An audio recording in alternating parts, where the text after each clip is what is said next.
Okay, here we go again. 6th day, right? Bitin tayo kahapon. Kasi takot ako sa sunog. Tingnan niyo naman nangyari sa California, di ba? For many days, it's burning. Tapos makakaamoy ka rito ng... Alam mo naman ang apoy, nagsisimula sa maliit yan eh. Para yung faith. Akala mo yung simpleng dasal mo lang eh, walang effect sa heaven. We are greatly wrong. Hirap ipaliwanag yung position natin eh. Kasi akala natin, lang, simpleng tao lang tayo. Pero in reality, ikaw mismo, napaka-complicated na na being, like akala ko noon eh, nagsimula ka from birth na ang gumawa sa'yo parents mo. No, you existed before you were born. Kaya nga yung mga banat ni God is, I knew you when you were still in your mother's womb. Pag-isipan mo yun. His truth. So, hindi nagsisinungaling ang Diyos. Nung sinabi niyang, kilala kita. Habang nandun ka sa nanay ng tiyan mo, may pinagsamahan na kayo ni God. Inalis kasi ni God yung memory natin nung nandun tayo sa heaven pa eh. Basically, 3 components natin. May katawan tayo na nag-exist lang nung tayo pinanganak. But our soul and our spirit, nung wala pang original sin na nakaapekto sa kanya, was with God. With God. Kaya ka nga pinababantayan sa guardian angel mo, yaya mo. Dahil precious ka, pababantayan mo ba yung walang halaga? May yaya ba aso? Yung ibang sobrang yaman, may yaya yung aso nila kasi yung aso nila, anak nila. Pero sa Pilipinas, kinakain ng aso. Hindi lahat. Pero yung kumakain ng aso, may yaya ba mga aso nila? Hindi, ang tingin nila dyan parang baboy lang. Yung karne, di ba? Pero kung ang tingin mo sa aso mo, is anak mo, may yaya yan. So kung may angel ka, which is true, kay criminal ka, magnanakaw ka, banal ka, lahat tayo may angel. Yung iba hindi naniniwala sa angel, fine. May angel ka pa rin. Hindi umaalis yung mga angel dahil, ito hindi naniniwala sa akin. Hindi naniniwala kay God. Ayoko na rito, goodbye. There was this seer, S-E-E-R. Ano pa nga itong babaeng to eh, taga UK. Yung gift niya, nakakakita siya ng angels. So, pag naglalakad siya sa kalye, at talagang gusto niya makita yung mga reaction ng angels, sinabi niya, madaming angels na iyak habang nakatayo sa tabi ng kanilang binabantayan. Palagay mo, ba't umiiyak yun? Walang faith yung binabantayan nila. Alam niyo ba, ang angels, ugali kasi ni God magbigay ng reward. Lahat ng angels na ang binabantayan nila pupunta sa heaven will get a reward. Dito pa lang umiiyak na yung mga siguradong, itong sex maniac. Dasal na ng dasal yung angel. Lord, padala ka ng grace para magising to. So magpapadala si God ng friends, ng acquaintances, books, or video para magising yung binabantayan nila. Lahat gagawin ni God. Nagdadasal yung angel para sa'yo. Hindi ka man lang makapagsabi kay God ng, Lord, salamat binigyan mo ako ng angel. You don't pray to your angel. You pray to God for giving you an angel. But you can talk to your angel. Like, ako, binigyan ko pa ng pangalan nung malaman ko yung mga basic information na yan about the spiritual realm. Sabi ko, antayin mo ako kasi clumsy ako. Minsan, dito madalas pag may nahuhulog, nasasalo ko. Alam ko, siya yun. Kaysa mabasag, hindi nababasag eh.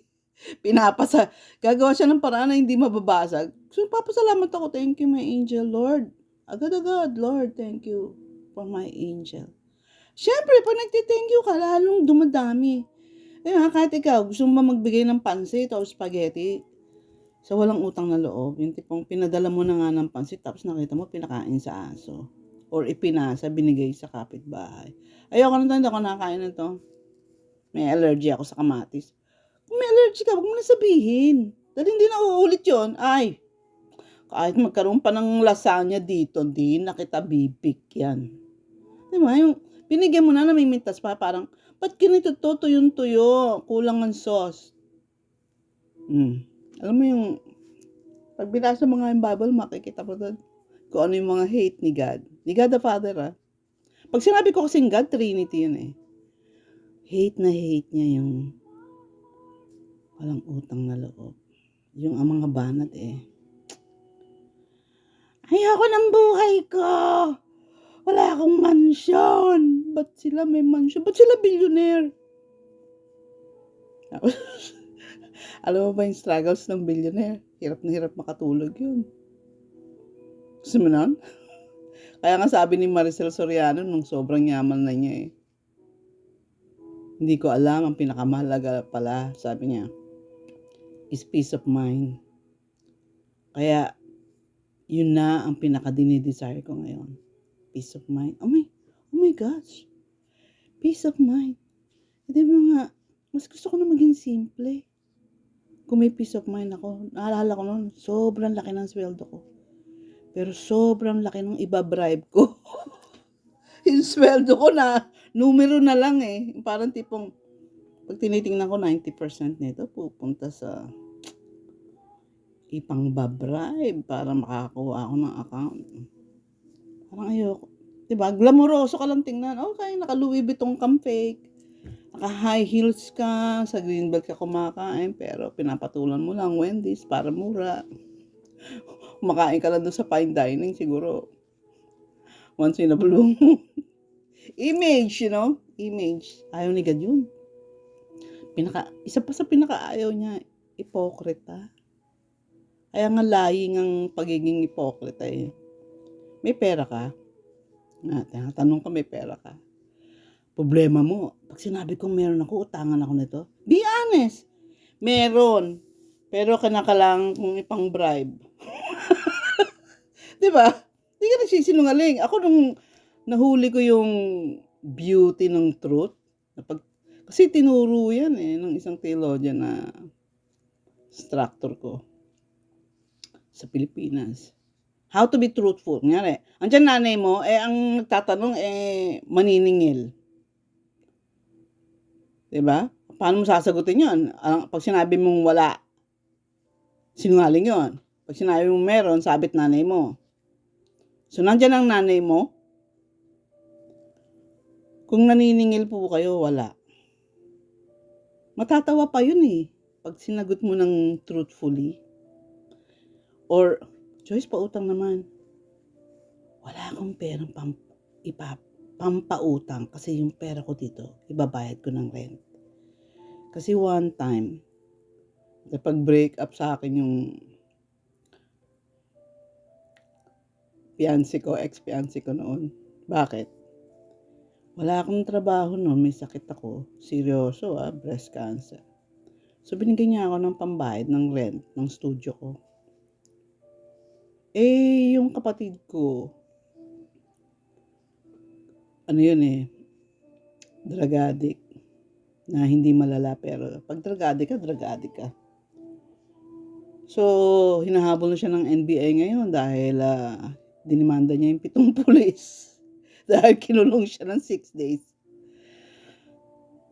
Pumunta sa akin, sinabi sa akin, Joyce, hinahabol ako ng NBI. Kung anong perang meron ka dyan, bigay mo sa akin. Bibili ako ng ticket sa barko. Magtatago ako sa Mindanao. So, kinakala mamili ako. Sabit ako nun pag binigay ko yung pera yun dahil pambayad yun ng studio ko at wala akong trabaho. So, binigay ko. Nung tinatanong ako ng ex-fiancé ko, bayad na ba tong bahay mo? Sabi ko, hindi kasi naibigay ko kay Jerry dahil baka mahuli ng mga NBI, makukulong ulit. Sabi niya, tapos na tayo ha. Ayoko na sa'yo. Ayoko ng values mo na hindi mo alam kung ano ang priority. Sabi ko, wala ka kasing kapatid eh. Kaya akala mo, madali magsabi ng no. Kanya may kapatid ako pero magkaiba kami ng tatay. Hindi yun eh, hindi mo nakukuha yung point ko eh. Kapatid ko yun, hindi ko siya gustong makita makulong.